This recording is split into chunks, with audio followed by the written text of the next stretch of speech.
താരപ്പകിട്ടിലേക്ക് സ്വാഗതം.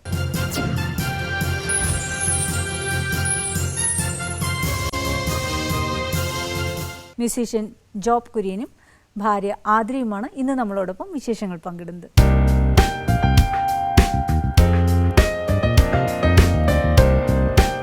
പ്രോഗ്രാം തുടങ്ങുമ്പോൾ തന്നെ എൻ്റെ മനസ്സിൽ ഓടി വരുന്ന പാട്ട് ഏതാണെന്നറിയോ? വൈക്കത്തഷ്ടമി. ഞാനൊരു കഥ കേട്ടിട്ടുണ്ട്, ഈ പാട്ടിലാണ് ഒരു സ്പാർക്ക് എന്നുള്ളത്. അത് സത്യമാണോ ജോബ്? ജോബിന് നാണം വരുന്നു. നമ്മുടെ റിയാലിറ്റി ഷോയിൽ ഞങ്ങൾ ഒരുമിച്ചുണ്ടായിരുന്നതാണ്. അപ്പോൾ അതിൽ ഒരുമിച്ച് പാടിയ ഒരു പാട്ട് അതാണ്. അപ്പോൾ അതിൽ സ്പാർക്ക് അങ്ങനെയല്ല, എന്നാലും പ്രപ്പോസ് ചെയ്യണമെന്ന് തോന്നിയ ഒരു പാട്ട്. അങ്ങനെയല്ല, ഞങ്ങൾ നല്ല സുഹൃത്തുക്കളായിരുന്നു. ഇഷ്ടമായിരുന്നു ഒരുമിച്ച് പെർഫോം ചെയ്യാൻ. അപ്പം അങ്ങനെ വന്നൊരു അവസരത്തിൽ വന്ന പാട്ട് അതാണ്. യങ്സ്റ്റേഴ്സായ മ്യൂസിക് കമ്പോസേഴ്സായാലും മ്യൂസീഷ്യൻസിനോട് തന്നെ വളരെയധികം അഭിമാനം തോന്നിയിട്ടുണ്ട്. കാര്യം ഒരു പാരലലായിട്ടുള്ള വേറെ ജോണറിലുള്ള ഒരു മ്യൂസിക് കൊണ്ടുപോവുകയും ആ മ്യൂസിക്കിനെ നിലനിർത്തുകയൊക്കെ ചെയ്യുന്നുണ്ട്. അത്തരത്തിൽ അതിനെങ്ങനെ കാണുന്നു? ജോബും വളരെ ആക്റ്റീവാണ് ആ ഫീൽഡിൽ. ആക്ച്വലി സിനിമ അല്ലാത്ത ഒരു സംഗീത രംഗം എന്ന് പറയുന്നതാണല്ലോ പാരലൽ മ്യൂസിക്. അതെ അതെ. അപ്പോൾ രണ്ടിൻ്റെതായ ഒരു ബ്യൂട്ടി ഉണ്ട്. സിനിമയ്ക്ക് നമ്മളിപ്പം ഒരു മ്യൂസിക് ഡയറക്ടറിൻ്റെ അല്ലെങ്കിൽ ഡയറക്ടറിൻ്റെ ഒരു സ്വപ്നമാണ് അയാളുടെ സിനിമ, ആ വ്യക്തിയുടെ. അപ്പോൾ അതിന് നമ്മൾ സപ്പോർട്ട് ചെയ്യുന്ന പോലെയാണ്, മാക്സിമം നമ്മുടെ കഴിവിന് പരമാവധി ട്രൈ ചെയ്യുന്ന പോലെ.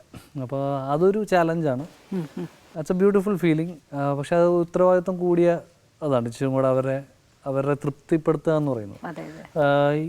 അതർ സൈഡ് പാരലൽ മ്യൂസിക് എന്ന് പറയുമ്പോൾ നമ്മൾ ഓൺ കമ്പോസിഷൻസും നമ്മുടെ സ്വന്തം ലൈഫ് എക്സ്പീരിയൻസ്ഡ് ആയിട്ടുള്ള കാര്യങ്ങളെ മ്യൂസിക്കായിട്ട് എക്സ്പ്രസ് ചെയ്യുക. അങ്ങനത്തെ ഒത്തിരി ബാൻഡ്സും ഒക്കെ ഇൻ്റർനാഷണലി ഉണ്ട്, ഇന്ത്യയിൽ ഒത്തിരി ഉണ്ടായിരുന്ന ഒരു കാലഘട്ടം ഉണ്ടായിരുന്നു. ഇപ്പം എനിക്ക് തോന്നുന്നു കുറച്ചുകൂടെ ലൈവായിട്ട് ബിക്കോസ് ഓഫ് സോഷ്യൽ മീഡിയ. അപ്പം ഞാൻ ഒരു ഉദാഹരണം പറഞ്ഞു കഴിഞ്ഞാൽ, അതെ, അവിയൽ എന്ന് പറഞ്ഞൊരു ബാൻഡ്, അവരാണ് 10 വർഷം മുമ്പ് ഇതിങ്ങനത്തെ ഇത് മലയാളത്തിൽ പറ്റും എന്നുള്ള രീതിയിൽ കൊണ്ടുവന്നത്. അതിനു മുമ്പ് നോക്കിയാൽ യുഫോറിയ ഉണ്ട്, കൊളോണിയൽ കസിൻസ്, ഹരിജിയുടെ ആൽബം, ശങ്കർജിയുടെ ആൽബം, ഷാൻ്റെ ആൽബം, അപ്പം KKയുടെ, അങ്ങനെ ഒത്തിരി ഒരു ബോളിവുഡിൽ അങ്ങനെ സംഭവിച്ചിരുന്ന ഒരു കാലഘട്ടം ഉണ്ടായിരുന്നു.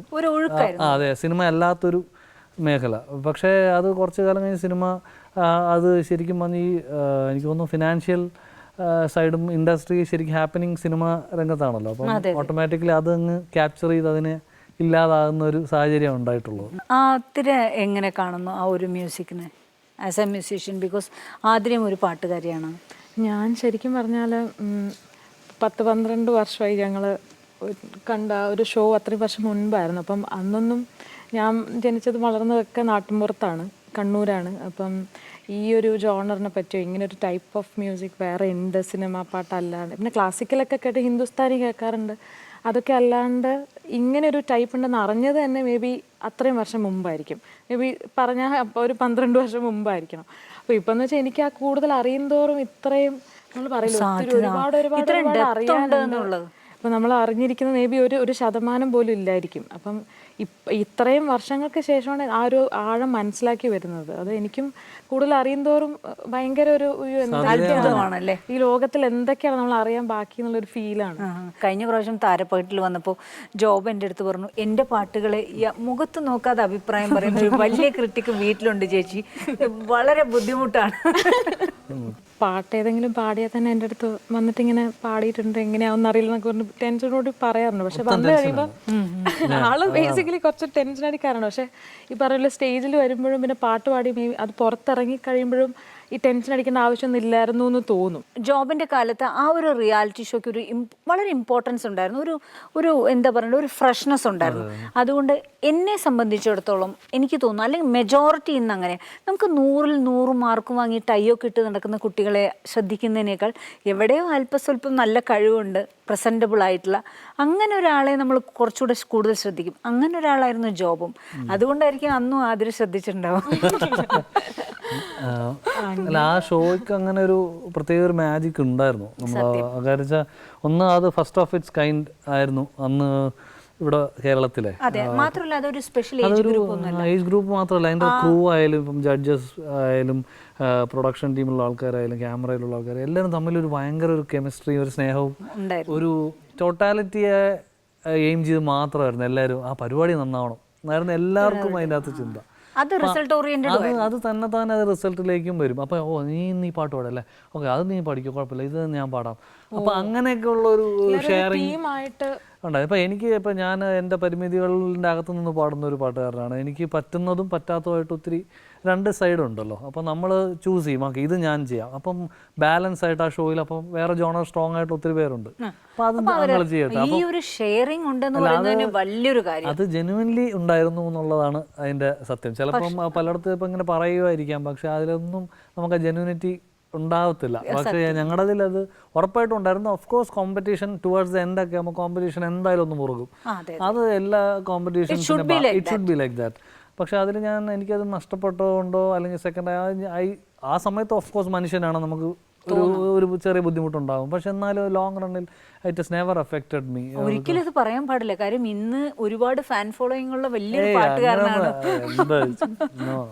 നമ്മൾ അങ്ങനെ എൻ്റെ ഫോക്കസേ അങ്ങനെ അല്ല ആദ്യം മുതലേ.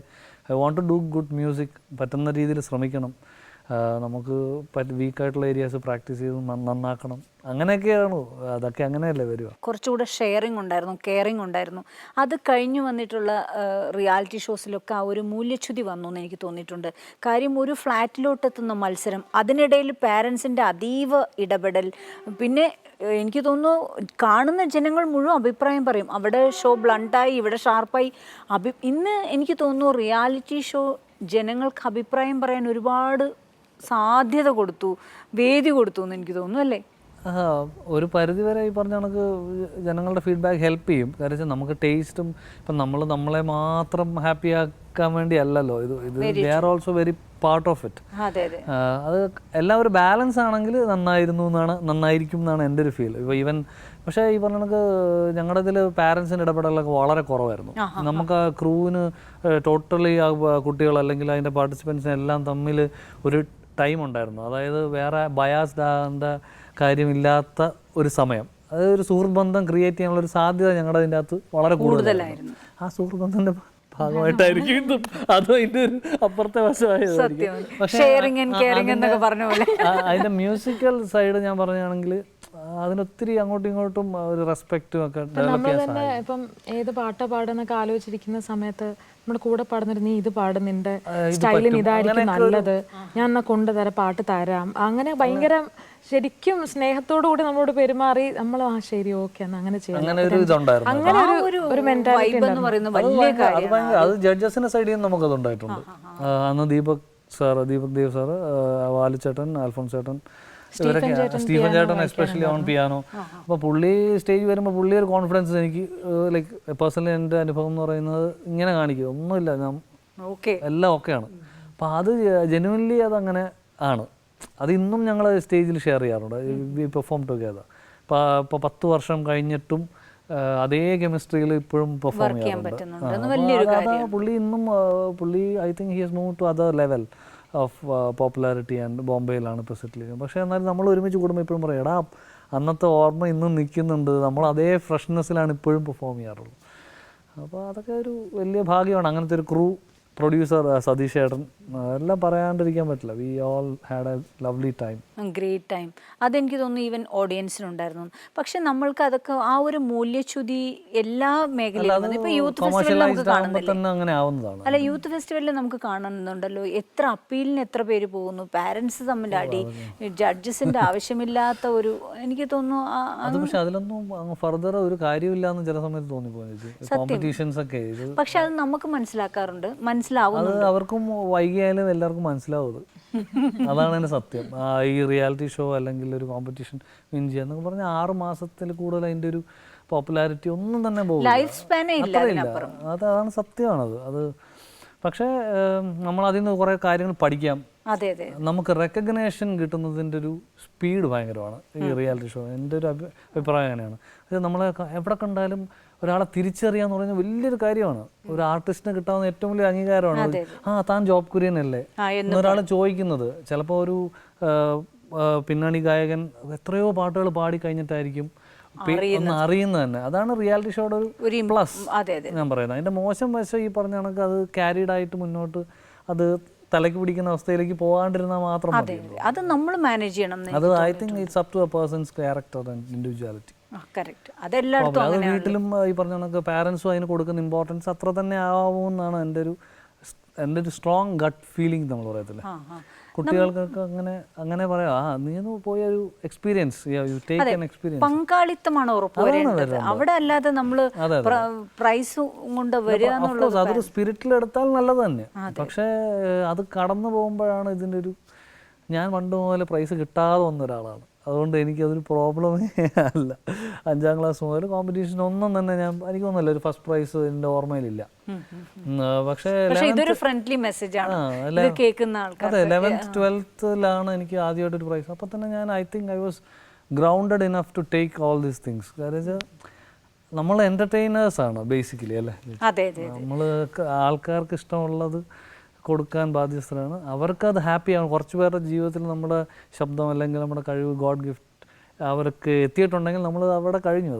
അത് എന്റർടൈനേഴ്സിനെ സംബന്ധിച്ചിടത്തോളം മത്സരങ്ങളെക്കാൾ എനിക്ക് തോന്നുന്നു പാർട്ടിസിപ്പേഷനാണ് വളരെ ഇമ്പോർട്ടൻസ്. അതെ, പാർട്ടിസിപ്പേഷനാണ്. അത് ലോങ് റണ്ണും എല്ലാവർക്കും മനസ്സിലാവും. ഇത്രയൊക്കെ വിനയത്തോടെ വളരെ കാര്യമായിട്ട് പറഞ്ഞാൽ ജോബ് ഒരുപാട് പാട്ടുകൾ പാടിയിട്ടുണ്ട്. ജോബ് പാടിയ പാട്ടുകൾ നമുക്കൊക്കെ ഇഷ്ടമാണ്. പക്ഷേ എപ്പോഴും ഒരു സ്പെഷ്യൽ സോങ് ഉണ്ടാവുമല്ലോ ആസ് എ വൈഫ്. ഏറ്റവും ഇഷ്ടമുള്ള പാട്ട് ഏതാണ് ജോബ് പാടി? എനിക്ക് ഫിലിമിൽ പാടിയ പാട്ടാണെങ്കിൽ എനിക്ക് ഞാൻ പാടിയതിൽ ചിൽറാന്തൽ എനിക്കും ഭയങ്കര ഇഷ്ടമാണ് ആ പാട്ട്. 1-2 സിംഗേഴ്സൊക്കെ താരപ്പകിട്ടിൽ വന്നപ്പോൾ പറഞ്ഞിട്ടുണ്ട്, എപ്പോഴും നമുക്ക് നമ്മുടെ അവൈലബിലിറ്റി എന്ന് പറയുന്നത് മ്യൂസിക് കമ്പോസേഴ്സിന് ഒരു പ്രൈമറി ഫാക്ടറാണ്. ഈ അരമണിക്കൂറിനകത്ത് എത്താൻ പറ്റൂ, 1 മണി, അങ്ങനെ അതൊരു ഫാക്ടറാണോ ആക്ച്വലി? എനിക്ക് പറയുന്നത് ചേച്ചി ഐ തിങ്ക് ക്രൗഡ് വേറെ രീതിയിൽ എടുക്കാതിരിക്കും. ഇല്ല, അങ്ങനെ ഞാൻ പൊതുവെ ഒരു കുറച്ച് ഇൻട്രോവേർട്ടാണ്. അങ്ങനത്തെ കാര്യങ്ങളൊക്കെ പുറകോട്ടാണ്.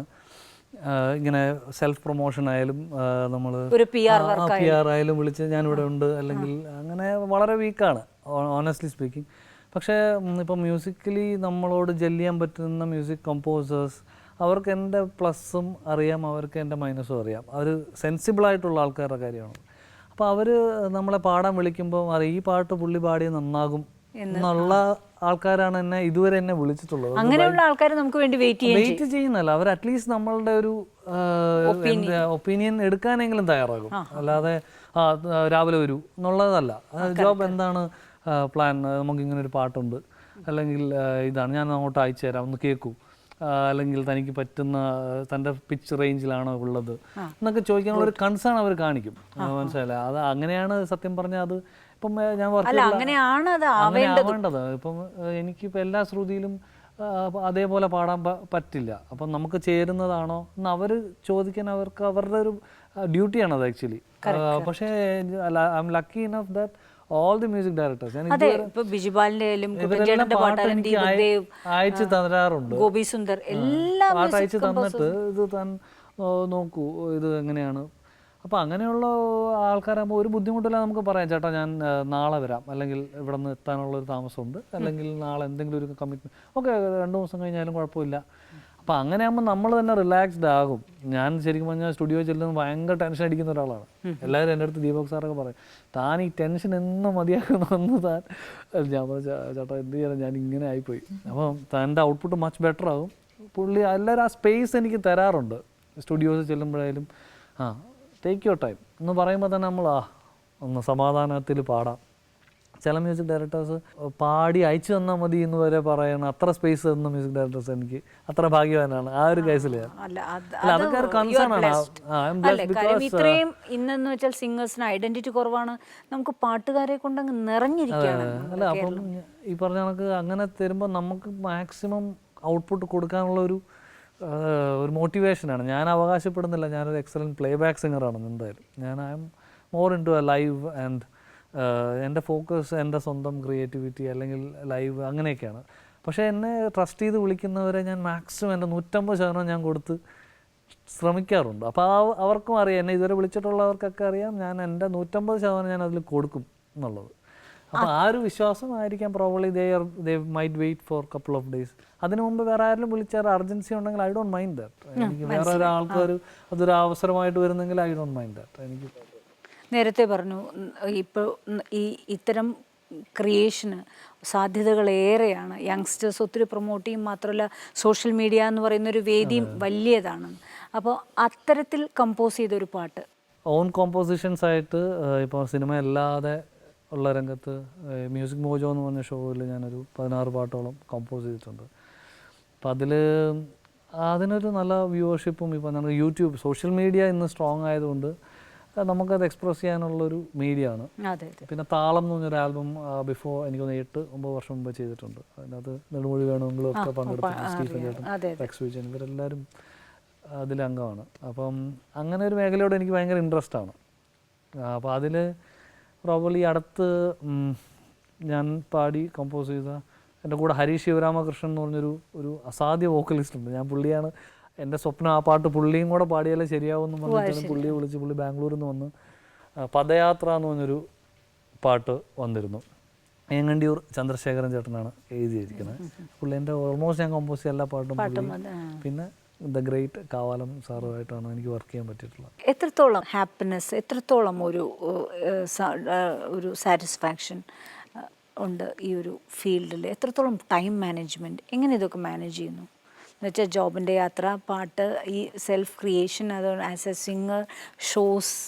ടു ബി ഓണസ്റ്റ് അധികം കോൺസേർട്സ് ഒന്നും അങ്ങനെ ചെയ്യാറില്ല. I'm very picky about concerts. എനിക്ക് മനസ്സുകൊണ്ട് ഒത്തുപോകാൻ പറ്റുന്ന വേദികളിലാണ് കൂടുതലും വരാറുള്ളത്. പക്ഷേ അപ്പോൾ അതുകൊണ്ട് തന്നെ I think I have time to manage my family and പൈസ അധികമൊന്നും വേണ്ട, കുറച്ചെന്തെങ്കിലും ഹാപ്പിനെസ് ജീവിക്കാനുള്ളത് ഹാപ്പിയാണ്.